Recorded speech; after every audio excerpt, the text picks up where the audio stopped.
നമസ്കാരം. നമുക്കിന്ന് ഒരു പോർക്ക് ഫ്രൈ ഉണ്ടാക്കി നോക്കാവേ. അല്പം വെളിച്ചെണ്ണ ഒഴിച്ചു കൊടുക്കാം.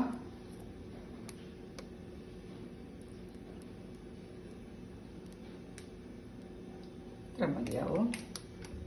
ഇനി നമുക്ക് ഈ പോർക്കിനകത്തെ നെയ് കഷ്ണം 5-6 എണ്ണം നമുക്ക് ഈ കടായിക്കകത്ത് ഇട്ട് കൊടുക്കാം.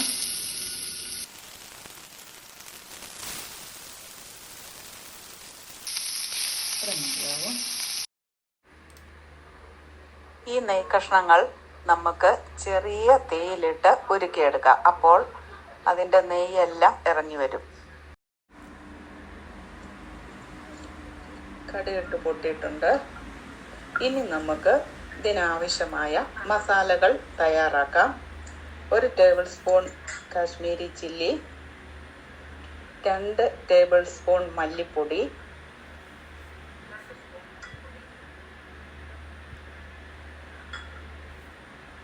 1/2 ടേബിൾ സ്പൂൺ ഗരം മസാല,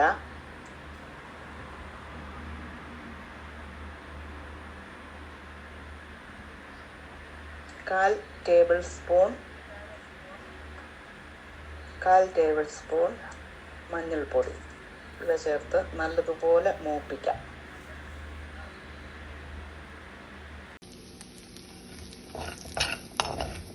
ഈ അരപ്പൊന്ന് മൂത്ത് കഴിയുമ്പോൾ നമുക്ക് കഴുകി വൃത്തിയാക്കി വെച്ചിരിക്കുന്ന ബാക്കി ഇറച്ചിയും കൂടെ ഇടാം.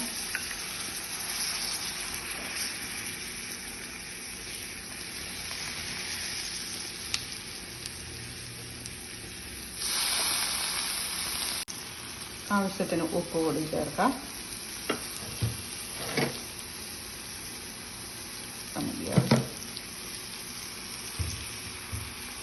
ഇനി നല്ലതുപോലെ ഇളക്കി യോജിപ്പിക്കാം.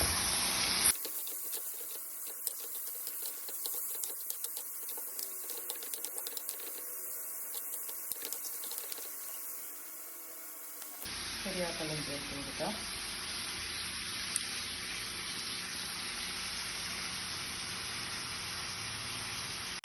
ഇനി അടച്ചു വെച്ച് ചെറുതീയിൽ ഒരു 1/2 മണിക്കൂർ തൊട്ട് 3/4 മണിക്കൂർ വരെ നമുക്ക് അടച്ചു വെച്ച് വേവിക്കാം.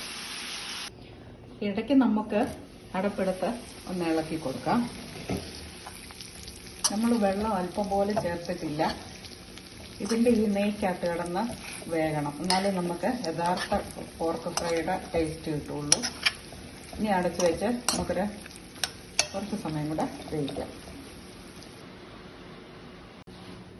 ഇറച്ചി അവിടെ ഇരുന്ന് വേകട്ടെ. നമുക്ക് അടുത്ത അരപ്പ് മസാല ചേർത്തുള്ള അരപ്പ് തയ്യാറാക്കാം. അല്പം വെളിച്ചെണ്ണ ഒഴിച്ചു കൊടുക്കാം.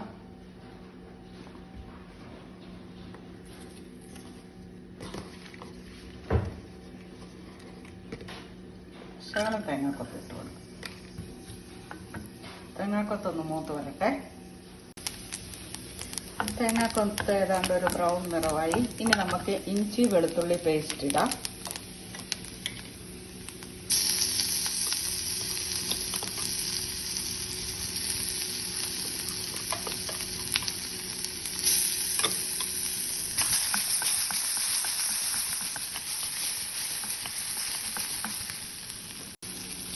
ഇഞ്ചി വെളുത്തുള്ളി പേസ്റ്റ് ഏതാണ്ട് മൂത്തു. ഇനി നമുക്ക് ഒരു 10-12 ചെറിയ ഉള്ളി,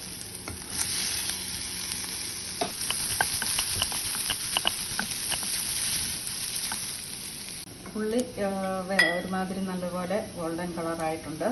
അപ്പോൾ ഇതിന് ചേരേണ്ട മുളക് പൊടി, മല്ലിപ്പൊടി, അരപ്പിന് ചേരാനുള്ള മഞ്ഞൾ പൊടി,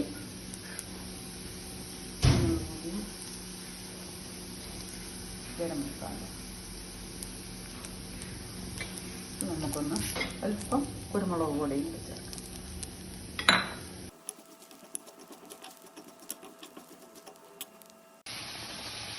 നമ്മൾ തയ്യാറാക്കിയ മസാല ഇതിനകത്തേക്ക് ചേർത്ത് നമുക്ക് നല്ലതുപോലെ മിക്സ് ചെയ്യാം.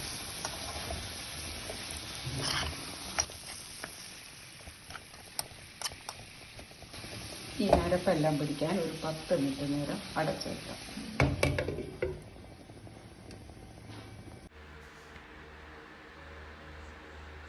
അടിപൊളി പോർക്ക് ഫ്രൈ റെഡിയായേ.